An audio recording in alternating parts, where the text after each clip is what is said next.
gigs, really. I've had my own band, but I played in a band called the B Girls, and they were like superstars. They had their own subculture. They're like the unsigned girls band of the 80s, the 70s and 80s that nobody's ever, yet they've never made it big time, but we did a lot of things and played all the big clubs in New York. It opened a lot of doors for me with my own band when the time came for me to do that after that, which I had always done, my own music. It's the reason why I went to New York. But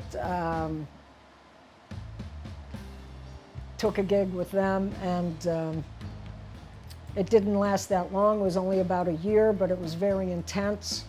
And there was, we did some recording, a lot of recording, and as a matter of fact, we just had one of the songs released in August this past year. So, that's kind of fun. Well, I got to thank my husband, Jim. He puts up with a lot, and he supports everything I do, and he's my lead guitar player. And my son James, my son Noah,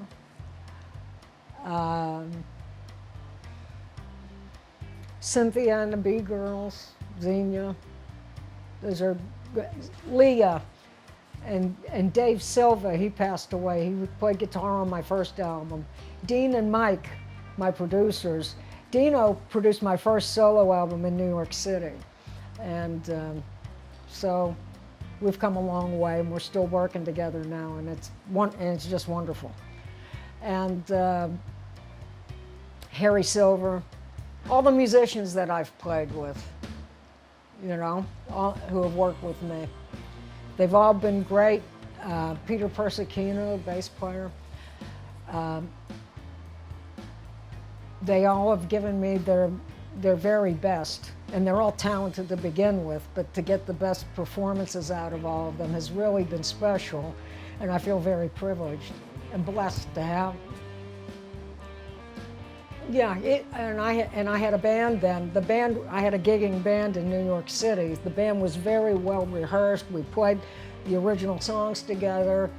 We went into the studio with Dean. It was different than this thing, because I really didn't have a band when I recorded this new album. Dean is a wonderful guitar player and singer, and Mike is a wonderful guitar player, bass player, and he played bass, and my husband, and we're the core of this album and this thing. But Dean wasn't, he sang some background vocals on the first album, but it was his studio, and that's when you recorded on tape, all right, the 2-inch tape.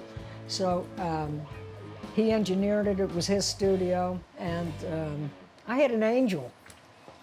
This is how I got to do this first album, which is interesting. I wrote this song, Tattooed Women, and we were playing the clubs, the Bitter End, all these places in New York. And I had a following of women with tattoos. I have a tattoo, all right? Nobody had tattoos back then, just so you know. Like I tell my kids, the punks were really punks back then. They didn't have like cute little earrings piercing their eyebrows or their noses, If they wanted to pierce their eyebrow, they did it with a safety pin. You see what I'm saying? Different. But nobody had tattoos, all right? So I caught a lot of hell for that tattoo. I got that tattoo the day I had my last drink, by the way. So it's kind of like a reminder for me. I knew I had to change myself. That was the idea behind it. And I had a famous tattoo artist, Bob Roberts, old school. This tattoo's been in magazines and things like that because of him. He did a lot of rock and roll tattoos too, like the Stray Cats and people like that. And said, my boyfriend is an angel. He supports artists, He's helped painters. He helps musicians. Would you like to record an album? And I said, well, yeah. She says, okay. So this guy, he called me, and he said, find somebody, find out where you want to work and what, you know, a producer or whatever, you know, get somebody and I'll finance it.